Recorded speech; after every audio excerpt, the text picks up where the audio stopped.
going for it? Sure. Hi, everyone. I'm Liz Four, and I'm the Communications Administrator here at the MISC. And my name is Petros Psaroudis, and I'm the Special Events and Conferences Coordinator at the McGill Institute for the Study of Canada. Thank you. So it gives us a lot of pleasure to introduce our next guest. As big hockey fans, getting to do this is certainly one of the perks of our job. Our next speaker is a familiar name to pretty much everybody in the room. He's had a big career in the NHL, playing for the Edmonton Oilers, the Phoenix Coyotes, the Pittsburgh Penguins, and our very own Montreal Canadiens. Since retiring from hockey, he's also very active in federal politics as the Deputy Leader of the Green Party of Canada. And he's an activist in many causes, including he's building a hospital in Haiti with World Vision, and he's very active on the file of animal rights. Ladies and gentlemen, Mesdames et messieurs, Georges Laraque.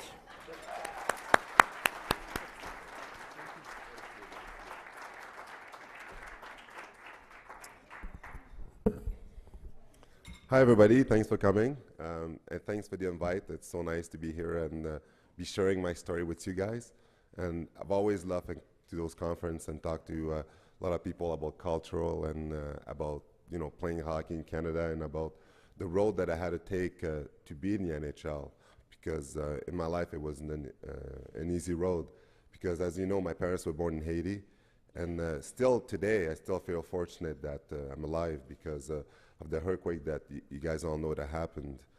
Maybe if my parents at 20 years old didn't decide to come to Montreal, maybe I wouldn't be here today. So that's why every time I have a chance to speak and talk about what happened in my road and the way I was brought up, to me it's really important. And when my parents came to Montreal, like most kids growing up in Montreal, I wanted to play hockey. My parents didn't like hockey too much because they didn't like the cold. And I remember when I was a kid, when they go to the rink, bring me to the rinks, they were wearing 3 winter jackets because they were so cold when they were going there. So when I was telling them I wanted to play hockey, they let me play, but they didn't really like it too much. So we didn't watch any hockey at home. And to me, what was interesting about hockey is the fact that there was no role models for me when I was a kid and I wanted to play. Often when you're a kid and you look, especially when you're a minority, you look towards sports that have more minorities and you pick a role model and that's what you want to do. When I was younger, I was playing hockey, soccer, and football. So those are the 3 sports that pretty much I had a choice that I could pick to make it professionally. I was really blessed. I always had great genetics. I was really lucky. And again, I look at, when you analyze the 3 sports in Canada, you look at hockey, football, and soccer. I knew that hockey in Canada, you have more chance to succeed than all the other sports because if you want to play American football, you have to go in the States. And if you want to play soccer, you have to go in Europe. So really, when you look at those 3 aspects, hockey I knew was the sport that if I wanted to succeed, it's a sport that I had to stay with. But one of the biggest reasons why I picked hockey is because when I was younger, all the racism that I had to endure, every day, I've never heard once people tell me that, hockey is a white man's sport, you're never going to make it. And that's also why why I picked hockey, because I wanted to pick the sport that was going to be the hardest, the sport that had to endure all the racism when I was a kid, because I knew one day there'd be other minorities that had to go through the same road as me, that difficult road. And it's with people like me that goes over those barriers that inspire other kids, to play through that. And when I was younger, I read Jackie Robinson's book when I was going through some hard time because of parents and shouting names at me from the stands and from the bench. And when I read his book and I saw what he was going through as the first black player that played Major League Baseball when he was younger, I started to find it normal, the fact that I was going through the same obstacle as he was. I just realized that, those obstacles is something that I have to go through, I have to endure to make it to the NHL. And I started using it as a motivation. When you're a kid and people always tell you that you're never going to be able to achieve something or do anything because of your race, your culture, or anything, often people just quit and they think it's too hard and they don't want to do it. And they're like, oh man, that person must be right. Or you could use that as a motivation to prove them wrong. And that's what I wanted to do. So all those years, every time people were just shouting stuff at me, it was just give me extra motivation. Because even though I picked hockey, hockey was never my favorite sport. soccer was, because my parents played professional soccer in Haiti, and because that's what we were watching at home all the time. That's the sport I like the most. But just because I wanted to prove a point, and I really wanted to show everyone that if you tell me that I can do something, that's what I wanted to do. Also, because I'm really stubborn. That's why I stuck and I stayed with hockey. And the great thing about that too, when I picked hockey, is again in Canada, the program for hockey and schooling is really good. Back in the days when I was playing junior hockey, most of the team were in Quebec, so they weren't in the Maritimes like they are now. So we were always studying. We're most sitting in school, going CJEP. So we were really lucky. I think the longest road trip we had was 5 hours. Where now today it's more 10, 12 hours. So I think that today they should focus a little bit more on education, because many players that play junior hockey won't make it to the NHL. So I think the education program is really important. But for me, I was lucky. I went to school, I finished my CJEP, and I was studying to be a lawyer in case if my hockey career wasn't going to work. So this is something that I still intend to do and finish my law school one day, because you remember all those years when you're a kid and you're studying every day and you don't sleep for exam, and you always want to get ready. And because you play sport, when you quit all that, if I don't have a diploma in my wall, it's like all those years of studying, not sleeping, and taking wake-up pills to study for an exam. It's like for nothing. So I'd like to have a diploma in my wall just to say, just so people can say that I was just a hockey player, because the stereotypes that comes with that. So to me, it's really important to, especially the fact that I have twins, to be a good role model in terms of show that I succeeded in sport and also in schooling, which is so important. So when I grew up and I was studying again, for my parents, when I was telling them that I wanted to be in the NHL, and I was going to be in the NHL, obviously they were laughing at me, and what are the chances that's going to happen, right? So even though I knew the chances were 0.1%, it didn't matter to me. I didn't look at the chances. I said the chance is too hard. That's what I'm going to do. So that's the road that I picked. And my parents were really hard on me in schooling. Schooling is so important for everybody. I went to Collège Brébeuf in Montreal, and actually it was funny because I needed to play rep in a rep league, double letter league, to be able to play in the NHL, because to be drafted junior hockey and to go up, you need to play in the rep leagues. But the private college that I was going to, there was too much studying, there's too much schooling, so I needed to go to ordinary school to be able to play hockey. So in my second year, when I was in Brébeuf, I failed 3 courses on purpose, so then I could go to a normal school. And the way we were raised, it was really hard, like hard line. My parents were really hard on us in school, and my dad was beating us pretty hard if we didn't have an A grade, because we all needed to have A grades to be able to play hockey and to do sports. Otherwise, we weren't going to play. So I had to endure a lot of beating just for failing those 3 courses. But I knew if I did that, the year after, he would let me go to a normal school. And when I went to the summer school in the summer, and I wasn't even listening to the teachers, I got over 100% for those 3 courses. The guy called my father and asked him what was wrong with me, because he didn't understand why I was even there in the summer school. And that's when my dad realized that I did that on purpose, so I could play hockey.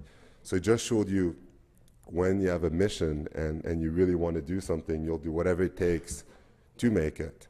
And right after that, my dad told me, he said, you want to go to a normal school, that's fine. You have to have a 99 average, otherwise you're not going to play hockey. So that was fine. When you go to a private school to a normal school after, it was so easy.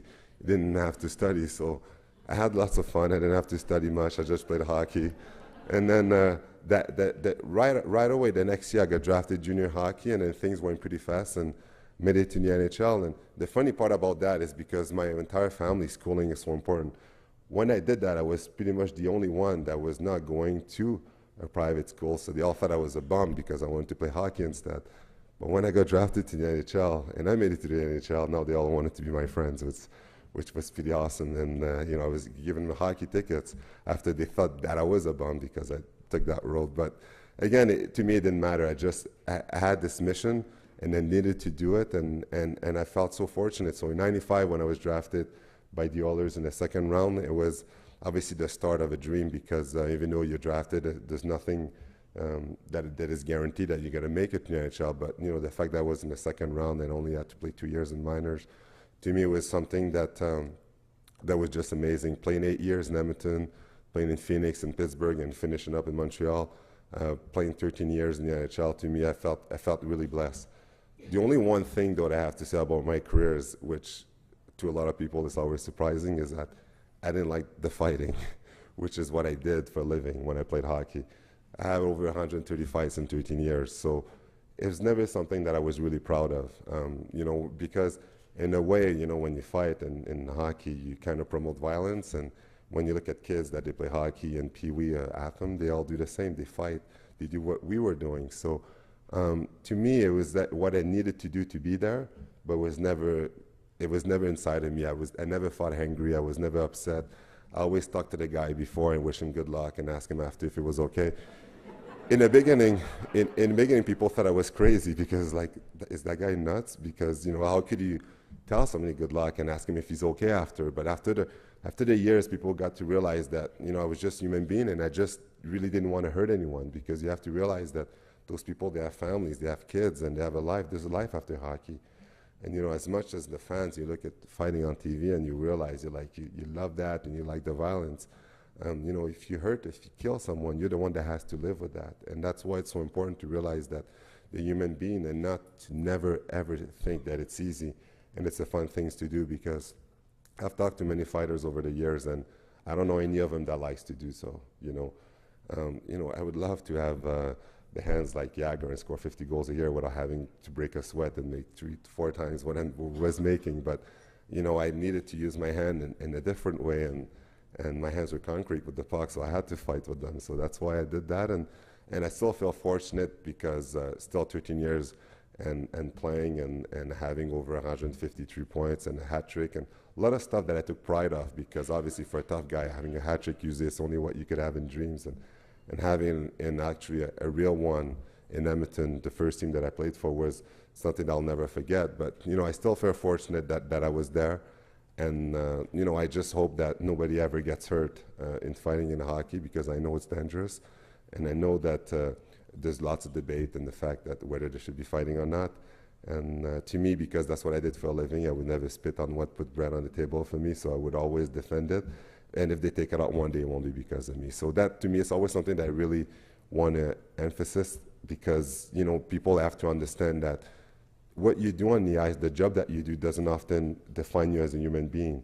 So while I was playing hockey, that's why to me it was really important to get involved outside of hockey so people could get to know the real person. And that's why I became a Green Deputy Leader of the Green Party. And that actually started once I became vegan, which was my last year in Montreal. I saw a documentary, and then that changed my entire life.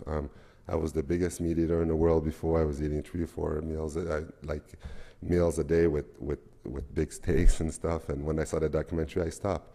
I threw everything away from my that I had in the fridge, and I started from scratch, and I changed my entire life, and I never felt better. You know, I decided to be vegan for animals, for the environment, and for my health. And I was suffering from high blood pressure and asthma, and after 5 months only changing my habits, it was cured. So I've learned so much about it, talked to so many doctors, naturopath, that I started doing conference about it. I own 2 raw vegan restaurants, Credescence in Montreal, and every weeks we help people curing a lot of problems that they have by just changing the way they eat. So I won't get into it, because that's aside the point, because I could really talk about this for hours, because that's to me a subject that's really important and inspiring for me. And it's often the new generation that is interesting about it, because I know the old generation live for 50, 60 years the same way, so they're not going to change their habits. But but the new generation, they're the one living through that environment, and it's now that the food has really changed. Our food chain is not the same as it used to be, and what's injecting in our food and everything. But anyway, that's because of that reason that's once I turned green and I became vegan, because that's the strongest action you could do for the environment. Then Elizabeth May came to Montreal, asked me to be her deputy leader. I didn't want to do it at first, because I don't really like politics. But when she came to Montreal, then how could you say no to her? She came to my place and convinced me. She was going to grind my throat if I didn't say yes. So I said, okay. So I accepted to do it, and actually to help the party, I'm doing it for free. So when I do conference and we have 307 writings, I go around and I talk about the thing that are like passion for me, which is health, having people be more active, because especially kids, because now kids are sitting in front of the TV all day long. They don't play anymore. They play all those video games. They're not active, and they're suffering an overweight problem. And back in the days, we're always playing outside. We're always active. So to me, it's important to have our kids more active.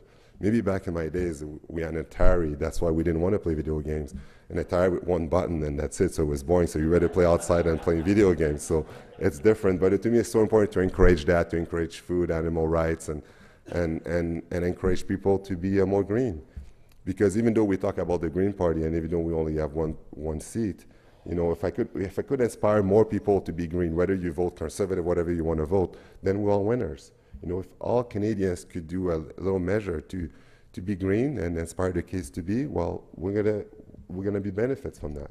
So that's why I think that often politics, they focus too much on their own party than the message, and that's why I tend to give a different message when I talk about that. And that's why, to me, again, those are the stuff that is real important. Once you become a role model, it's what you do with the fact that you're known in the society, in the world, that it's important, and that's the stuff that will change and will improve life of others. Because again, hockey is just a sport. It's just a game and nothing else. And I do think that in Montreal, it's hockey, we put too much emphasis on hockey. You know, hockey is like a religion here, and that's too big. It's unbelievable what it does to people.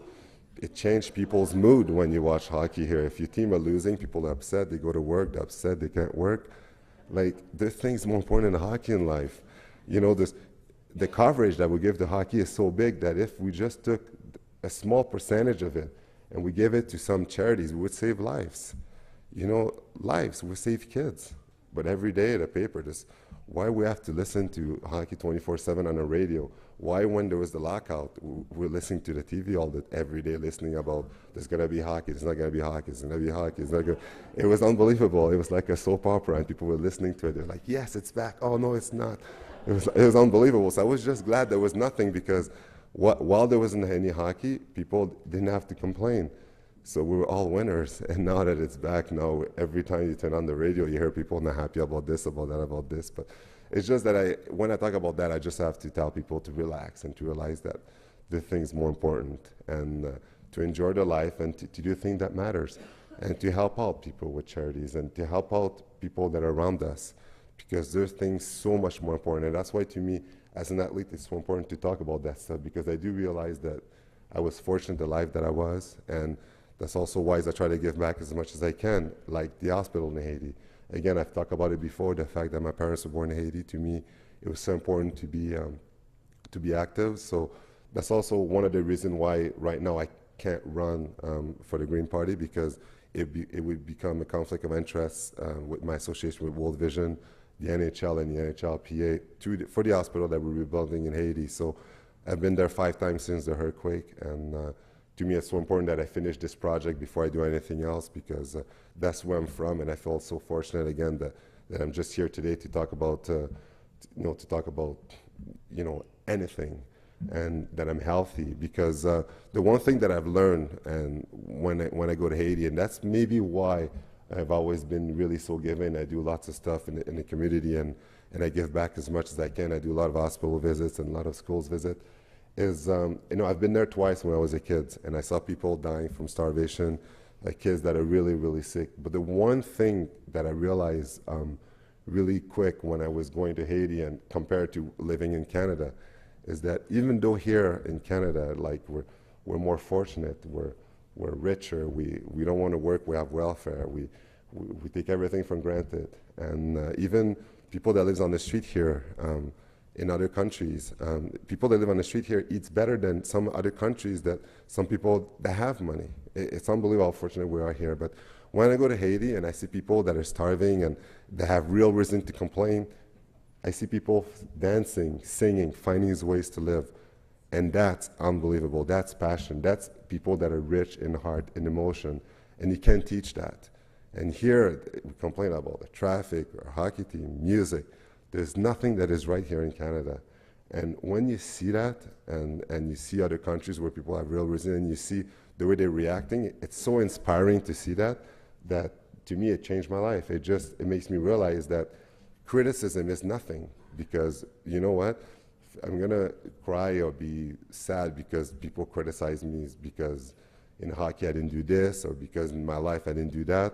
Well, I could be dying today, and I'm not, and I'm living. So just for that reason, we should be so fortunate for that. And I tell people all the time, you know, you want to do something for your kids, instead of going to Walt Disney and going to those beautiful rides and see beautiful places, bring your kids to our poor countries. The best thing you could do for their education, because they're gonna grow up as great human beings. They're gonna understand life, what life is all about, and it's gonna change them forever. And they're gonna have great basic, and they're not gonna take things for granted. They're gonna work harder. They're gonna have better work ethic, and they're gonna know what real life is, because there's way more poor people in this world than people that are rich. And again, once you go there and it makes you cry, man, it changed me when I was a kid. And maybe that's why when I was in school and everything that I did, I worked harder, because I looked at myself as one of those kids. And you know how many of those kids would love to be in a position to have a chance to work? Like, so many of us here don't want to work because it's too hard. But every time immigrants come to Canada and they work harder than us, and we complain there's too many of them, but they do all our work, then, you know, we have to figure out why, right? So those are all messages to me that when I talk to people, it's always so important to do so. And when I talk to parents, because those are the stuff at the end of the day that will be making a huge difference, because all together we can make a difference. And whether you're somebody that is well known or not, everybody has a message, you know, to tell others. And it's like a grain, you know, you tell someone, they'll tell somebody else, and that's how we improve the society and the world that we're living every day. And all together, we could all do it. It's easy, and it's not a matter of race, a matter of culture or anything, just a matter of what's in your heart. And once your heart is the right place, you could do amazing things. And everything, every dream is possible. Just believe in it. And people that are negative, push them aside. You know, I've always thought that, you know, the most important thing in life is to be positive and to smile. You know, often, you know, people don't smile, they're always upset. And if you are, you can't achieve anything that way. You know, if you look at somebody that smiles, you're going to smile back at them. It's just natural. You want to be surrounded by people like that. You want to be that person that is uplifting to others when you talk to them, and then the people want to be around you. And that way, that's where you can achieve anything that you want in life. And that's why, to me, it's so important every day, because life is short. You never know when it's going to be the end for you. So that's why it's important to live your life to the fullest, always be happy, and never live with regrets. Do everything you can at 100%, and you could achieve anything that you want. Good luck.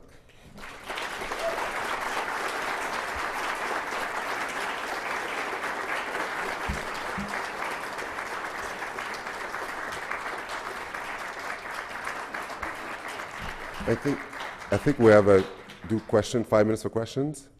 Yeah, if you guys have some question about anything. Come up to the mic. Okay. The mic that is right there. Don't be shy, I don't bite. Especially that I'm vegan, I really don't bite. Hi, George. I never saw you play hockey. Last time I watched a hockey game was when Ken Dryden was playing. I participate in sports. 25 years ago, I entered the longest cross-country ski marathon, and the world felt that it would be a shame to ski so far, not for a cause. So I raised money for cancer research. Nobody in the event was invited to raise money for anything.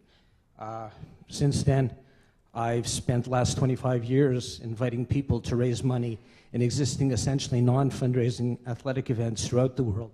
A lot of money has been raised, and I'd like to give this to you. I'd like you to look at it. I saw nobody else was coming up here to answer your questions, so I didn't want you to feel lonely. So I hope that you'll consider it. The Green Party is considering it. It's an effort to raise money for each and every environmental organization throughout Canada and hopefully eventually throughout the world, using third-party existing, essentially non-fundraising athletic events. Okay. Thank you. Thank you.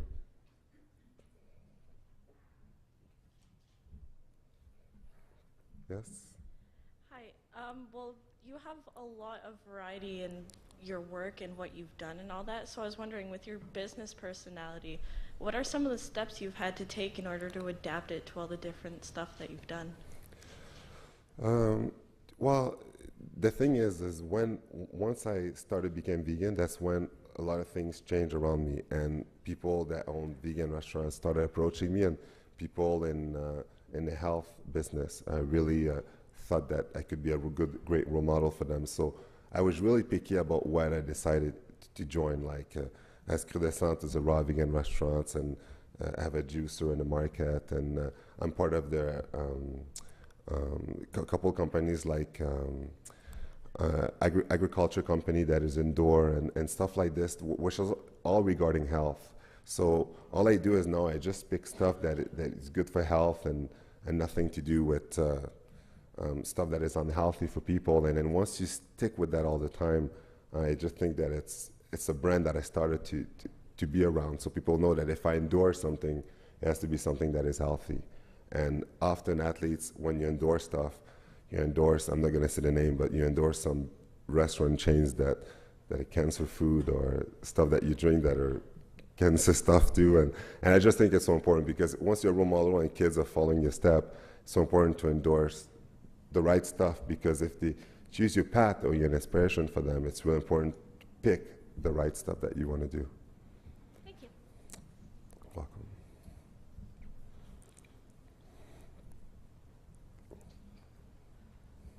Well, if there are no more questions, thank you enormously for this great. Thank you, my pleasure. Have a great day, guys.